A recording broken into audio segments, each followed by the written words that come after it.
Hello, everybody, and welcome to We Are Texans Wednesdays. I'm your host on this channel, Curtis Brown, and with me this week, Cody Stoots, ESPN Radio in Houston, 97.5, radio host from the Wheelhouse. Man, thanks for coming on. It's been a long time trying to get you on. Yeah, it's been a while since we could make this happen, but I'm glad to be on here. I know my co-hosts from the Wheelhouse have been on here, so you finally collected the Wheelhouse Infinity Stones. So you're good to go. You now rule the podcast world like Thanos did. Don't make me snap. Yeah, no, it's an absolute pleasure to have you. I love listening to you guys, and anybody out there, if you're in the Houston area and you don't already listen, or if you have the iHeartRadio or whatever, you need to find a way of listening to them. Jake Asman's got a lot of it on his YouTube channel. Cody's got a YouTube channel you need to follow. It's just Cody Stoots, right? Yeah, just Cody Stoots. I think Cody Stoots 1 is the official. Cody Stoots 1. Yeah, with the numbers, the official thing. But yeah, you just type in my name, you'll find me. Okay, so give him a follow. Very very educated man in football, and we're happy to have him talking Texans today. I've been a Texans fan since 2003, even though I've never stepped foot in the state of Texas. I went to a Titans-Texans game and watched the Texans get mollywopped. David Carr just got absolutely destroyed, and I was like, who even is this team? Like, they're brand new. I'm going to jump on before there's any sort of hype around them, and hopefully we'll ride this train, well before people can call me a bandwagon. So... yeah, nobody's calling you a bandwagon on the Texans train anytime soon. No. There was a little bit of hope in the early Deshaun years, and a little bit with Gary Kubiak. Hey, there's hope coming again, baby. There's hope coming again. D'Amico and company bringing some hope. That's what the NFL does best. They sell hope. Yes. Oh man. Well, let's get into it. The Texans have a plethora of needs, just like they always have the last couple of years. What do you think the free agency plan's got to look like? At least with all the draft capital we have, we know we can answer some things. But what do you think in the free agency that we can expect or would probably make the draft a little easier for us? My biggest thing in free agency is make it make sense, because the past couple of years of free agency with Caserio hasn't made a ton of sense. There's been a lot of short-term commitments to, a couple of guys who were has-beens or maybe never was type players. And so make it make sense. And within making it make sense, it doesn't make sense to go out there and get the free agent quarterback. Not somebody that's a high investment guy like Garoppolo. You certainly want a veteran in there to assist whatever rookie you have in the room. Davis Mills is going to be the type of guy to teach that rookie quarterback. So you're definitely getting like a low price veteran. But to me, the big spin stuff, maybe one of those defensive tackles if they're hanging around. But it seems like, Daron Payne's off the market with the franchise tag. Javon Hargrave, there's a big question on if he's going to be available or how expensive he'd be. So maybe one of those defensive tackles. I'm not in love with the edge class from a free agency standpoint. And you just overpay those guys to high heaven. When you do stuff like that. The biggest thing for me, and the guy that I have, it's not just a position, it's literally a guy that I want them to go get, is I want them to go get a center, and I want them to go get Ethan Posich from Cleveland. He was the Browns center this past year. They've paid everybody but him on that offensive line, and so he's not going to be back, it seems. He was the number 3 center according to Pro Football Focus last year. So even if the guy takes a little dip and you say he's the 8th best center in football, that's still really good. I like the idea of a veteran center next to Kenyon Green and then Laramie Tunsil on the other side of Kenyon Green. I feel like that helps Kenyon a ton. Posich is good. And then A.J. Cann at right guard. If he's your 5th best offensive lineman, your offensive line's decent. I like Titus at right tackle, obviously. So Posich is my guy. That's my guy that, like, if I can wave the magic wand and make sure he's a Texan, I'd go Ethan Posich, the center from Cleveland. I know that's not the most exciting thing ever in free agency, but I don't love any of these wide receivers. I'd maybe think about a running back to have a veteran. And so then your room, when training camp gets here, is free agent veteran, Dameon Pierce, and a rookie. but I'm also fine with a couple of rookies too. So Ethan Posich, the center from Cleveland, that's my big number one name. And then a smattering of other players from there. Does D'Amico want some corners? Does he want a veteran safety next to Jalen Petrie? Does he like some of these linebackers that maybe change the linebacker room a little bit? I think that's really where I am at for free agency. Yeah, I mean, I'd have to echo most of that. I hadn't really thought about Posick, Pochik. Posich, I think is how we're doing. That's how I've been going with it. Posick. All right. I haven't really thought about him. That would be a pretty good addition. Let's just say he makes a bigger dip and goes more towards middle of the pack, maybe 16. Is that still worth it? Yeah, I think so, because I don't know that you want a inexperienced guy at center. I know I've seen a lot of Texans fans and Texans media people kind of mock like in that 33 range or maybe in the third round a center. I just don't know that you want a first-year center with a first-year quarterback, and I don't know that you want a first-year center with a second-year left guard like Kenyon after the performance that he had. So I think to me, I'd lean towards a veteran, and if Postage is off the board, you start thinking about Garrett Bradbury from Minnesota, Bradley Bozeman from Carolina, and after that, the veteran market takes a big dip, and you're just chasing hope at that point. Yeah. But yeah, even if these guys take a little bit of a dip, they're going to be better than Scott Questenberry was, and they're going to be better than Justin Britt was when he was playing. Yeah. What happened? Why did Justin Britt just stop? I think he just retired from football. I mean, I think he didn't want to play football anymore, and the injuries caught up to him. One game, and he was like, "Yep, that's it." Yeah. All right. So obviously, this offseason has been littered with talks of who we're going to get and who we're going to get rid of. Cooks has been at the top of that list. Do you think with D'Amico coming in and bringing in some of these other guys that maybe there's a little bit more renewed hope in this organization and maybe Cooks is trying to stay? Or do you still think he's gone? I believe he's gone. I don't know that the organization is offering Brandin Cooks what he wants. I mean, he seems like he wants to play for a team that's got a chance to be in the playoffs. Seems like he wants to play for a team that's got a chance to make a playoff run. And it would be a good opportunity for Cooks to be in this market and be suited, be courted by some of these teams. And so, look, D'Amico may want him back. I just don't know that the Texans really offer what Brandin Cooks wants. I don't know that you can trust Brandin Cooks because he seemed to sign up for the situation and then bailed on the Texans. And when you look at what's available via free agency or what should be available free agency from a wide receiver standpoint, this is better than a lot of those guys, and I'd say most of those guys.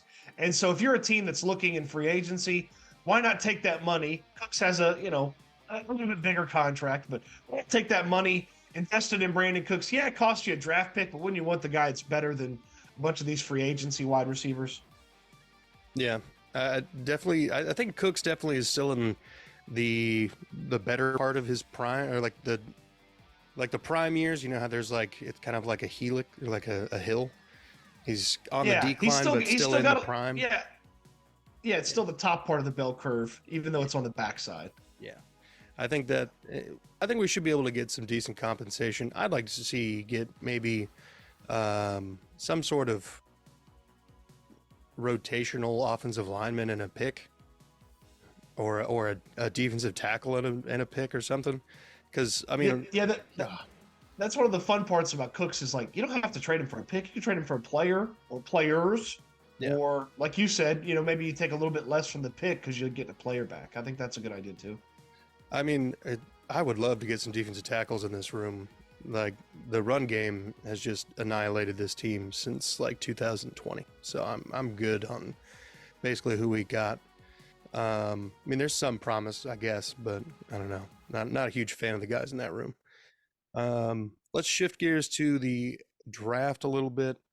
Obviously, it's a lot more speculation than even what free agency is going to have in store because we don't know how things are going to unfold. We don't know if the Texans are going to trade back at either spot in the first round. But assuming they stick and pick with what they got, would you be upset if the Texans went quarterback at 2, picked the best quarterback available, depending on whoever trades up with the Bears, and then picks either an offensive lineman or a wide receiver at 11. I'd be furious if they drafted an offensive lineman at 12. It doesn't fit. It doesn't make sense. I believe Tunsil's back and getting it extended. I believe Titus is back, and even if he doesn't get extended, he's for sure the starting right tackle. Look, some of these guys that you could draft could eventually be better than Titus Howard, but nobody's better than Titus Howard day one that you're going to draft at 12. I lean much more towards wide receiver. I didn't love a lot of these wide receiver workouts. Some guys were a lot smaller than I believed them to be. Their height, weight, speed combinations were a little bit off. And so it gets a little bit tougher to see wide receiver at 12. But amongst those two options that you gave me, yeah, I'd give Quentin Johnston from TCU a swing, or I'd give Jackson Smith and Jigba from Ohio State. He's my favorite wide receiver in the draft. I'd give him a swing before I'd even think about offensive linemen. I just feel like you've invested so much in that already when you think about what you've done to get Laremy Tunsil and how much you've paid him. Titus Howard's a first-round pick. A.J. Cann's a free agent. Kenyon Green's a first-round pick. I just feel like you could better use those draft resources to change the complexion of this team. And you can address a lot of the – if you have an issue with the offensive line, that's what free agency exists for. You know, if you feel like you need a backup guy, go get the backup. If you feel like you need a starter at center, go get the starter. And then, again, I feel like Titus has got an opportunity to get extended, and then I feel like for sure Laremy Tunsil's getting extended this offseason. So that's where I am on the offensive line. I can certainly see some investment in the O-line later where it's like, hey, I'm projecting this guy's going to beat Can out next year, or after A.J. Can's gone, this guy's going to be the guard, or we want someone that's going to push Titus, down the road, something like that. But I wouldn't make a high investment in the offensive line. Okay. Are there any defensive linemen that you would maybe, or edge rushers, defensive linemen that you would maybe consider at 11 or 12 rather? So Tyree Wilson from Texas Tech, I don't believe he's going to be there, but if he slipped to 12, that's a run the card up situation for me. The guy is, he's currently like Clowney-esque in that he can stop the run really well, and then there's some potential for pass rush development. So he's the guy that absolutely. Brian Brzee is a guy that is really interesting. He's the defensive lineman from Clemson, primarily played inside, pretty athletic, had some success at Clemson, had a lot of issues at Clemson with just life hitting him with a 2x4 in the face. Like he had some injury stuff. His sister was sick and passed away while he was in college. Incredible story, incredible football player as well, though. Former #1 overall recruit in the nation. So Brzee from Clemson is a guy that I'd think about. And then Lucas Van Ness. They call him the Luke Ness monster. They also call him Hercules. He tested like a freak at the combine. Athletic marvel. Didn't start at Iowa, so you're going to have to kind of figure out and project why that was the case. But that's a guy that I'd think about at 12. My preference is QB defensive lineman. That's my preference with those first two selections. I understand maybe a wide receiver, but QB defensive lineman is my preference for how those first two picks go.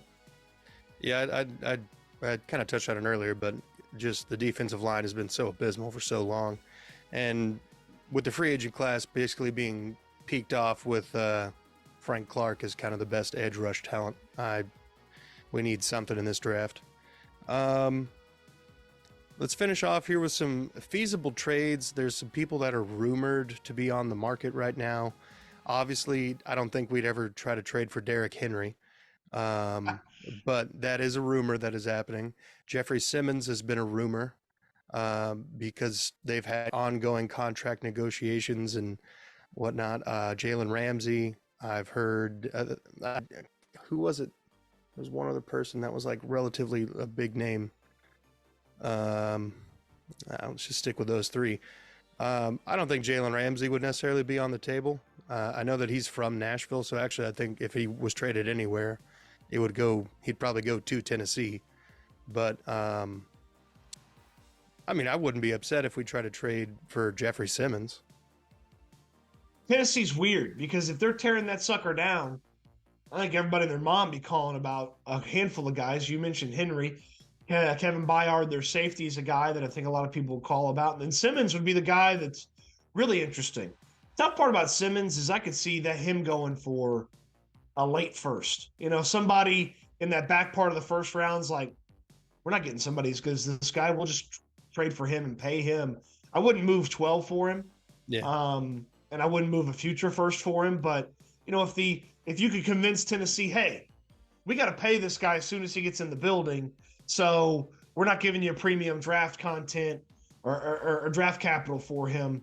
It's tough to see a big investment from a trade standpoint from the Texans because they've got the money to do it. But I do wonder if that money is better spent on getting a Tunsil deal done, getting a Titus Howard deal done, and some mid-level to maybe bump it up towards the top part of free agency this year. And then you have a whole bunch of money again next year that maybe you take another swing at the free agency class next year. But obviously, if you're trading for a guy like Simmons, the extension happens pretty much right away. And then he's your defensive tackle for the next, however many years. I think it's important to look at DeMeco's makeup of the defensive line in San Francisco. He had a free agent in Ekuban, and then the rest of the guys on the defensive line were first-round picks, Bosa, Armstead, and Javon Kinlaw. So there's clearly going to be some level of investment in this defensive line over the next few years with DeMeco Ryans as the head coach if they're going to try to replicate what they had in San Fran. They kind of filled it in with some mid-round picks at linebacker and in the secondary, but that defensive line, 3 first-round picks and a free agent were the 4 defensive lineman starters in San Fran. So I'd look for some heavy investment. And let me tell you, Jeffrey Simmons, I love him. I think he's a monster. He's a great run stopper. The pass rushing ability is there as well. There's a lot of guys that are way worse than Jeffrey Simmons. I just feel like there's a lot of situations that make more sense for a guy like Jeffrey Simmons, though. Oh, absolutely. I think if he gets traded, he's going to try to get traded to somewhere that's winning, but I don't think he's got a no-trade clause or anything. So and these guys will go where the money is. So if you got the money right, Jeffrey Simmons would be happy to wear a Texans uniform.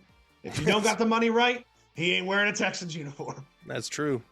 And I bet we'd have to probably overpay in some way. But yeah, we're up against it here. So, Cody, I want to thank you for coming on, brother. It's been a pleasure. Guys, again, go ahead and follow him, Cody Stoots 1 on YouTube. You can also check out the Wheelhouse 97.5 FM in the Houston area market, and you can listen to that on the iHeartRadio app or wherever you listen to everything. We actually have our own app. So, it's the ESPN 97.5. Type in the app, and you can find us there 3 p.m. to 7 p.m. Central Time. And, man, I appreciate you having me on. It's going to be a very fun offseason. We'll have to catch up after the draft and go over this draft class that has anywhere from, 8 to 12, 13 different guys. Who knows what Casario's going to do, but we'll have a new quarterback to talk about. So let's catch up after the draft, man. Hell yeah, brother. Sounds good. Anytime, man.